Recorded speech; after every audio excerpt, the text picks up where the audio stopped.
All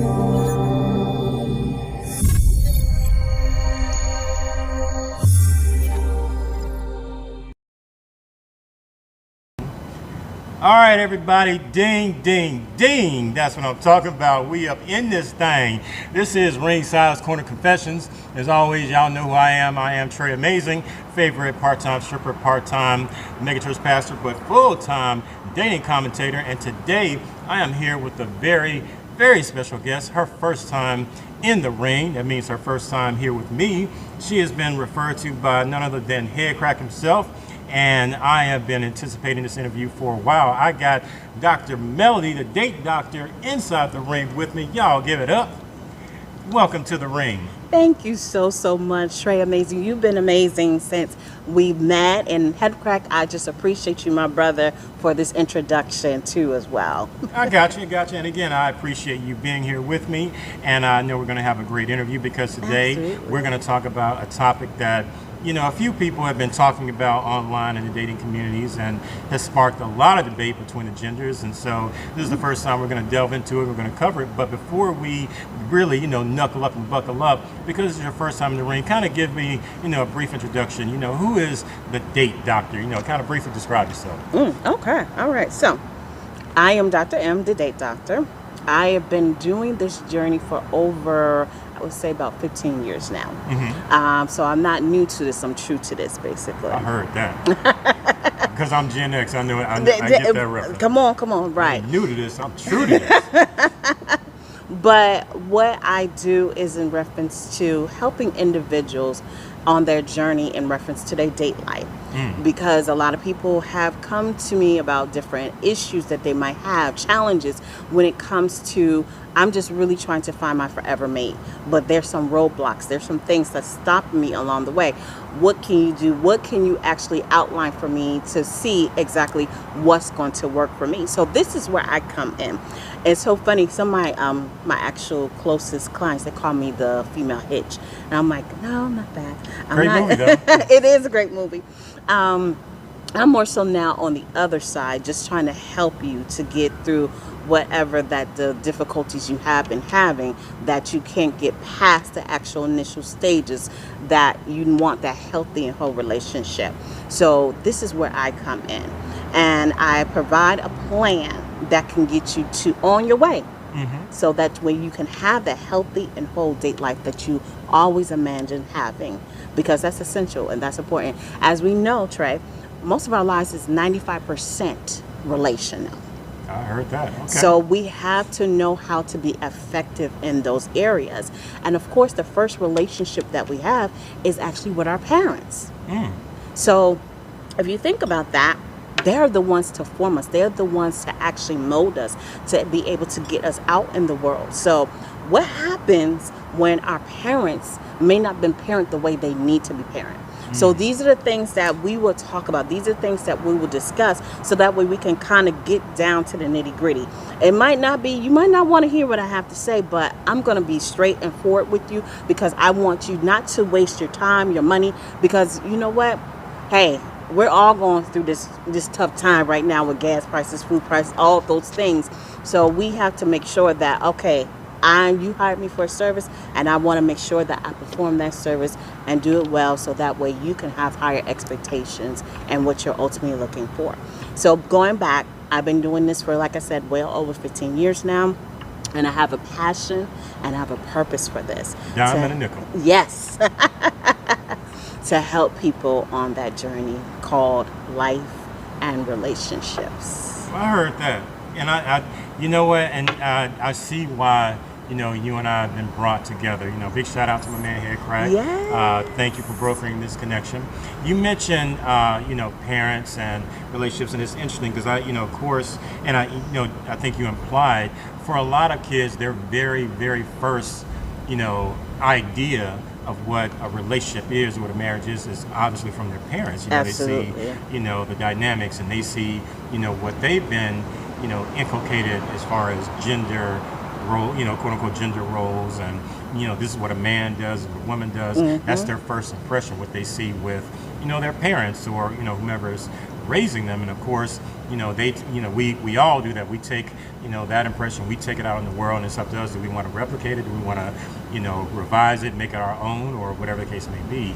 Right. So that's why I feel like today's topic is so important. And of course, today's topic is the first time it's been introduced to this channel. Ooh. So being in different dating groups and participating in different debates, you often see Black people, we compare ourselves to other groups in terms of how they do, how their relationship and marital dynamics play out, pros and cons.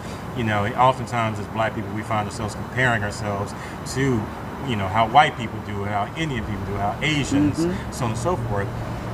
I've heard on a number of occasions, and it keeps coming up, and it's so interesting how, Black people will tell each other how, white people or Jewish people, they're often doing better in terms of marriage rates because they know you're supposed to, at a young age, you're supposed to find your spouse then, particularly, if you're advantageous enough to attend college. I've heard people make, the belief that, white people, they send their daughters to college to find a mate, find a spouse. Whereas true. Black people, we send our daughters to college to compete with men or to outpace men educationally, professionally. What do you say about the implication? Have you ever heard that? I have heard that. I have heard that on numerous of scales too as well.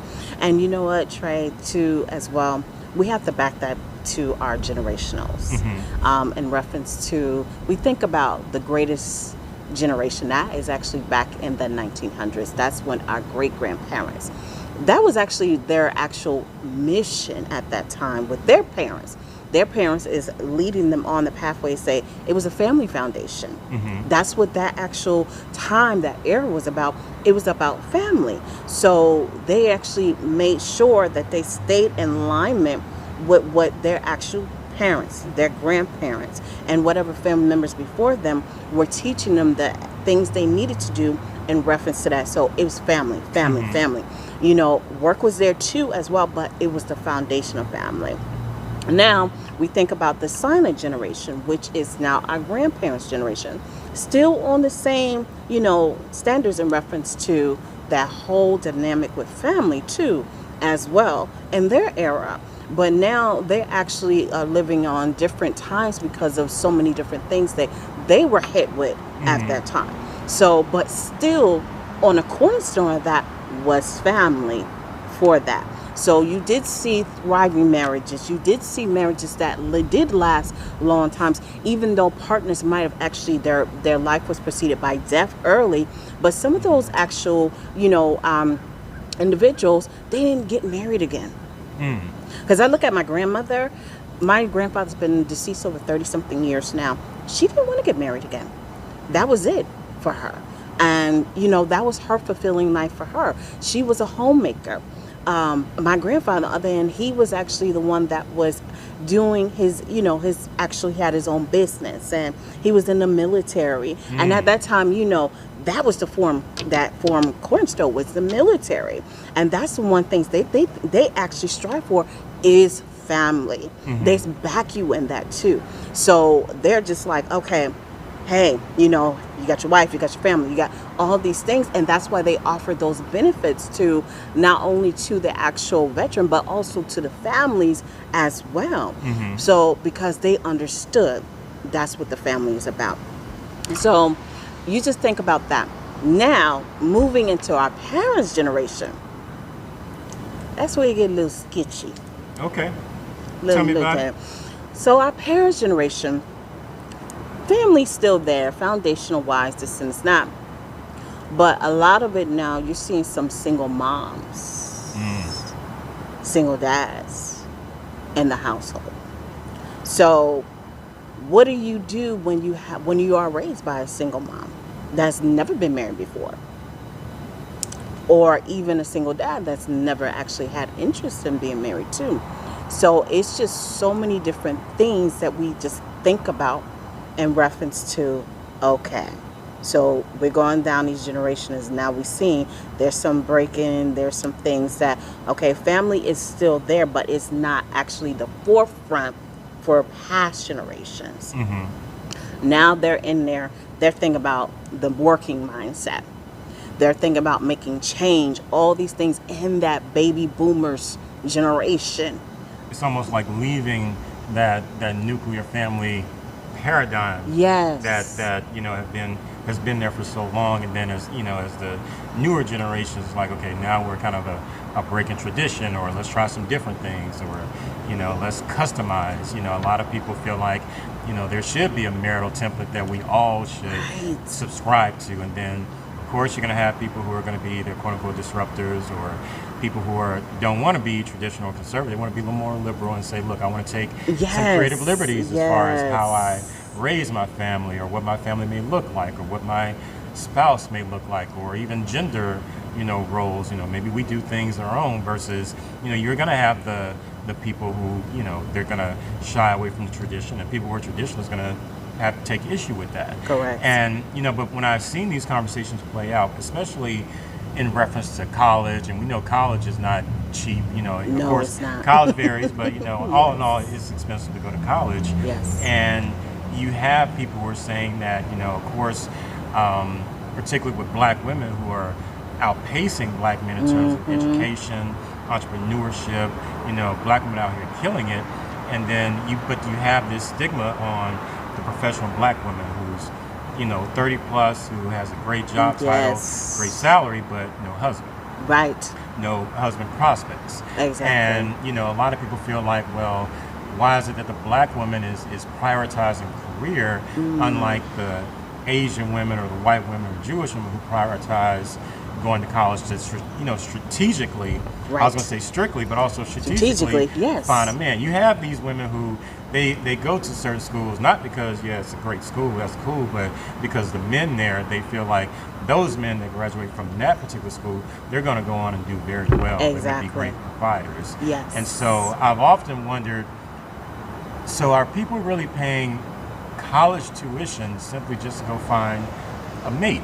Which, I can't say yay or nay on, or but I've been seeing these conversations, these debates saying, no, as black people, in order for us to catch up, we need to realize that a woman's most fertile, most feminine time, quote unquote, is that 18 to 25, whatever range. And they say, well, if you're already in college and you're surrounded by men who are, have a perk, for the most part, of course you got some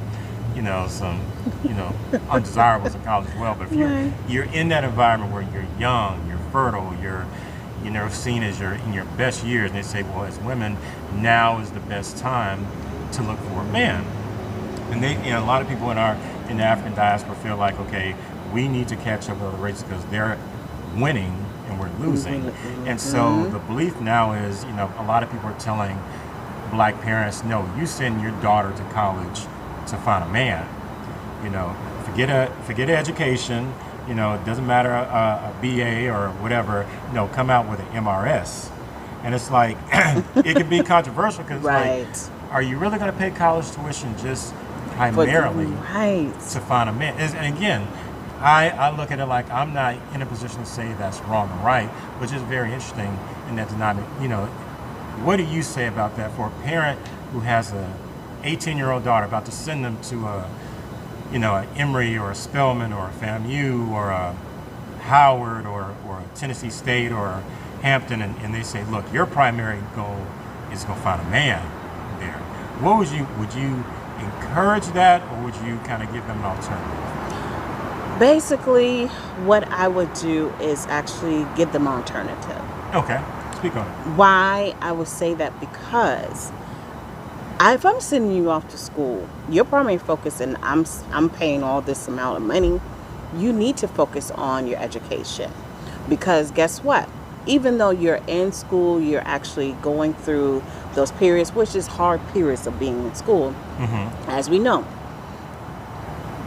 After you get done with school and you do meet a potential mate, here we go, and they're in school and they actually are on their way to graduate,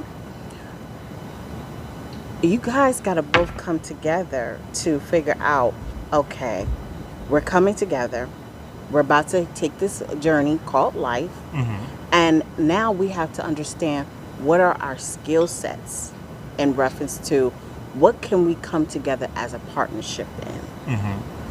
And that's the thing people are just missing is marriage is about a partnership. It's not just that one person.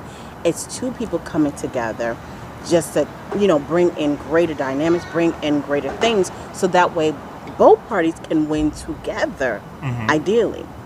So I say this is that if I'm speaking to my 18-year-old daughter, I'm letting her know, like, listen, this is actually what I'm going to do in reference to giving you the advice you need to do. Go ahead to college. Enjoy your college years. Build your relationships as you're there, because these are sometimes going to be lifelong relationships that you want to have along the line. Build those relationships. Then also be able to, this is where you're finding yourself. Because you're away from home. It's a different world. It's a different world. And it's so funny because remember you and I were talking about that show, A Different World. And it's a different world because you're no longer with mom nor dad or your siblings now. You're actually now finding yourself, and in reference to who am I? I'm now on my own and I'm trying to figure things out without mommy, without daddy, and some people crumble. Some people say, you know what, I got this. So this is your time that you're really just getting to know you. And you want to get to know you because you want to actually present yourself to that potential partner, wait a minute, as your true authentic self. Ooh. Because you're growing. You're acknowledging who you are becoming in that time. And it's so funny because my son even said that when I asked him that question, I said, hey, when you went off to school, what was your overall focus? He said, Mom, it was my education. I was trying to get out of there because I want to make 6 figures. That's my goal. He said, I was not thinking about no relationships, this and that. And it's so true. He wasn't really thinking about that. My son only had one girlfriend at that time, and that was his first girlfriend. Sound like me. Right. This story sounded very similar. I actually, right when you said that, I was thinking about some of my responses, whenever this topic's come up on social media, because I've said the same thing. It's like, I've expressed to parents, like, you can send your daughter to college, and if you want to make it the goal for her to find a man, that's fine, but you got to ask yourself, what do you think the average college age male is thinking about? A lot of us weren't thinking about marriage. No. We weren't, we may have been thinking about girls, when this would mean we were thinking about marriage. And I'm not saying, you do have plenty of examples of, people meeting in college and going off and living happily ever after. I just think about, because I had, my best friend is like that. He met his now wife in college, and so you do have, the instance where it has worked out. Yes. But I also think about, it's like, okay, when I was 19, 20 years old, I was thinking about a lot of things. It wasn't marriage. It was marriage. Or when I did think about marriage, it's like, yeah, it's going to happen in the future. Not right now. But you do have, not all, I'm not going to, make a blanket generalization about all young men, because you do have college age males who are ready. instant. They're ready. They're like, look, I'm ready to get married, right after graduation, right after I get out to service, whatever the case may be. Right. But you still have that, there's a contingency of black parents who more and more are now saying no, to further, the raised and generational wealth, so on and so forth. It is priority that we send our girls to college primarily to find a man. If we want to compete with other races. And I'm like, I think about that. It's like, okay, that's a lot of money, for a matchmaker, and then they graduate and they still don't have a husband. They don't still have a husband. You still have a lot of women who graduate and like, you still don't have a husband. Right, and then they become disappointed because it didn't happen during time in school. Right. So then you're actually causing now that level of anxiety and stress. Oh my God, I'm trying to do this and that. Look, enjoy your life in school. If it happens, let it flow. If it doesn't, this is your primary time where you really need to enjoy yourself. Build that foundation, get your plan in action. So maybe one day it'll happen, probably 2 years from now, 3 years.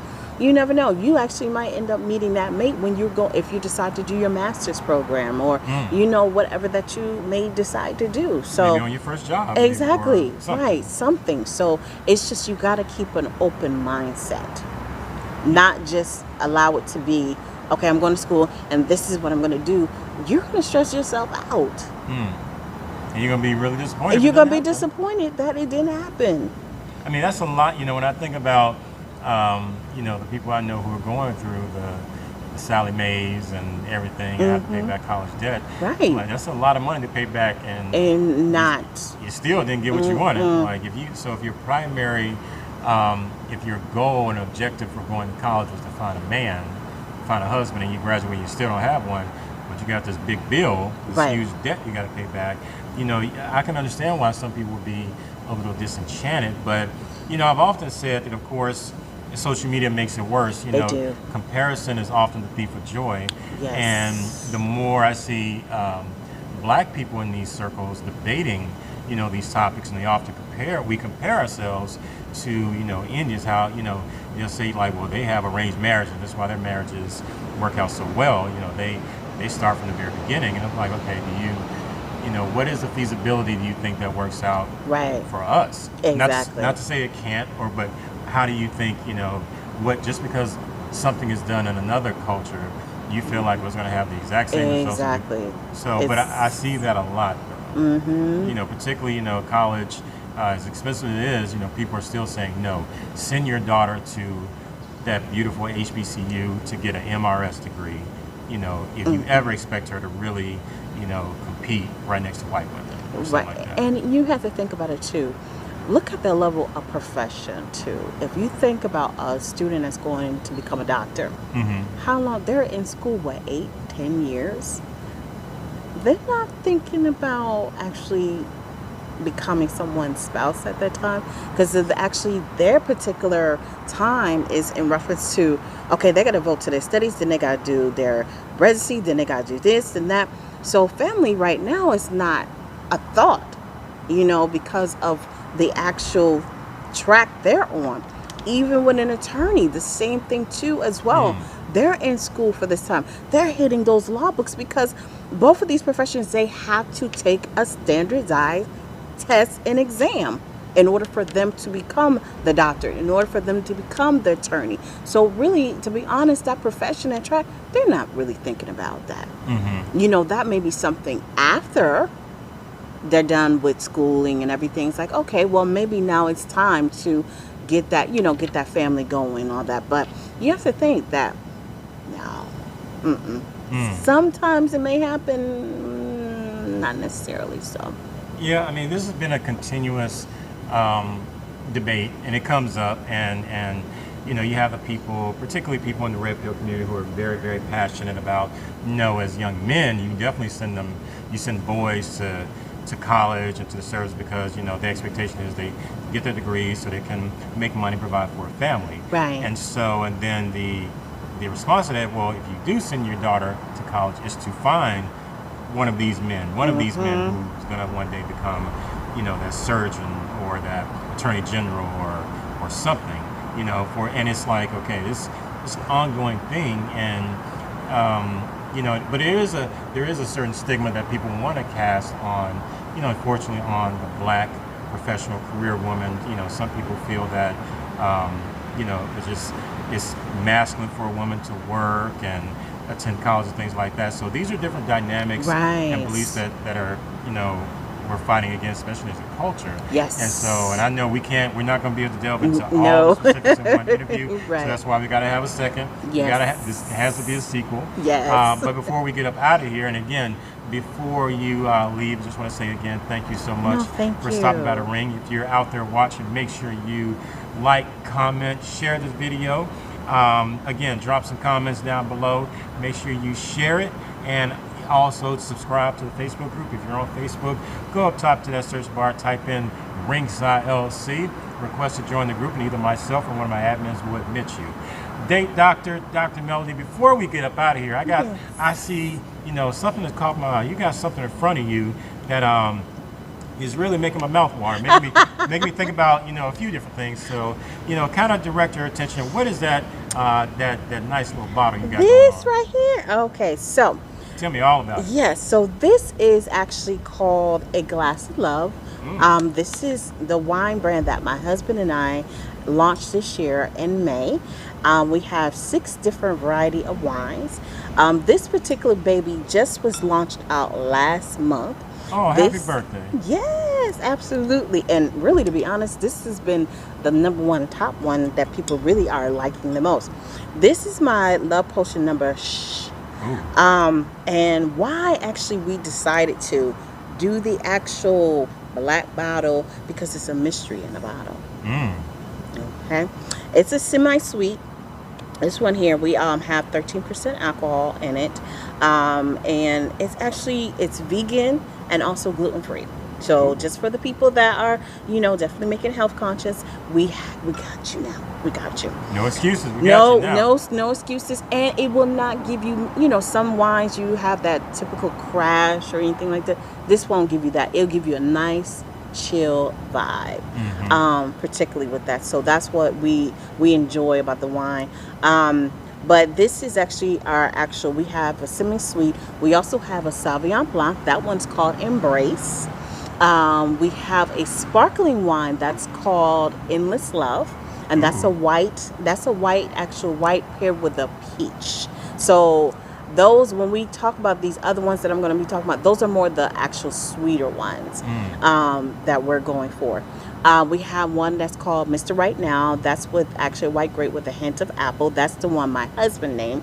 And Mr. Headcrack, you got that one. Yep. So that one, everybody likes the taste of that one. That one has a unique taste. Then we have one that actually is called Bay Night. Bay Night is actually our red Moscato paired with peach in it too. Bay Night, yes. Okay. Yes, exactly. So that's the date night wine. Okay. Everybody tends to go for that because they want to have that actual time with their boo. Let's be honest, they want that because they want some wine, some 90s R&B, some Issey Miyake, and then something else gonna come up 9 months later. So let's be real. Okay, we ain't got to sugarcoat it. This is Ringside. We already know. Okay, so if you go, these kind of wines should probably come with some condoms. Disclaimer. Some kind of disclaimer, a Maxwell CD or something. Like, figure it out, y'all. I love it. And then we have a brute that's called Captivated. Captivated is actually, that one is one of my favorite babies, and I should have actually brought that. That has edible gold chips in that one, and that one, yes, and that is with a hint of pineapple. So you can pair that one with either orange juice or either pineapple juice. So if you're looking for that mimosa effect, you will get that with that particular Captivated too. So that's pretty much all the wines that we have, but it's been an enjoyable experience. We do wine tastings, private wine tastings too as well, and we just launched our campaign on Groupon to do actually some Sympapates as well. So we're excited about this whole brand too. And is there a website or social media? Yes, it is. Social media is at A Glass of Love 24. It's all our social media handles, and the website is aglassoflove2024.com. That's what I'm talking about. So if you're out there and you can purchase a bottle of wine, sit down with your spouse and talk about, what we gonna do with little Keisha or whatever, where we gonna send her to school, and we got to talk about this. Is she gonna get, what degree she gonna get, or she gonna come back, whatever. Seems like a perfect pairing. Yes. But again, that disclaimer may be necessary because I just envisioned some 90s R&B, and I sprayed the right amount of cologne on. Come on, watch out. Okay? You know what I'm saying? Like, I'm just having flashbacks. So next day I'd be telling my bros, hey, got the draws. That's what, look, don't take my idea. That should be a wine flavor, okay? And big shout out to Tommy. Rest in peace, rest in paradise, big homie. Got the draws, okay? That's what I'm talking about. Date Doctor. Dr. Melody, you have been awesome, to say the least. Thank you, you too. And I hope to see you again. We got to do this again because there needs to be a sequel. Absolutely. Because this topic is ongoing, and we can really, really, really delve into it hard. But yes. Yeah, we got to have you back. Again, before we leave, any other social media, if people want to contact you or find you, where can they find you? Sure, they can actually find me on my social media handles, which is Dr. M Date Doctor, and that's for IG, that's TikTok and Facebook as well. You can find me there. Okay. And some of the people in the subscribers, we have to keep it simple for them. So we're going to include all that in the description. You know, for the people that didn't write that down, just go ahead and hit the description. We're going to have links, every information, all the things you need to get in contact with the date doctor and the wine. And again, make sure you guys share, drop some likes, drop some comments. This has been Ringside's Corner Confessions. Date doctor, thank you so much. Thank you. And we are out. Peace.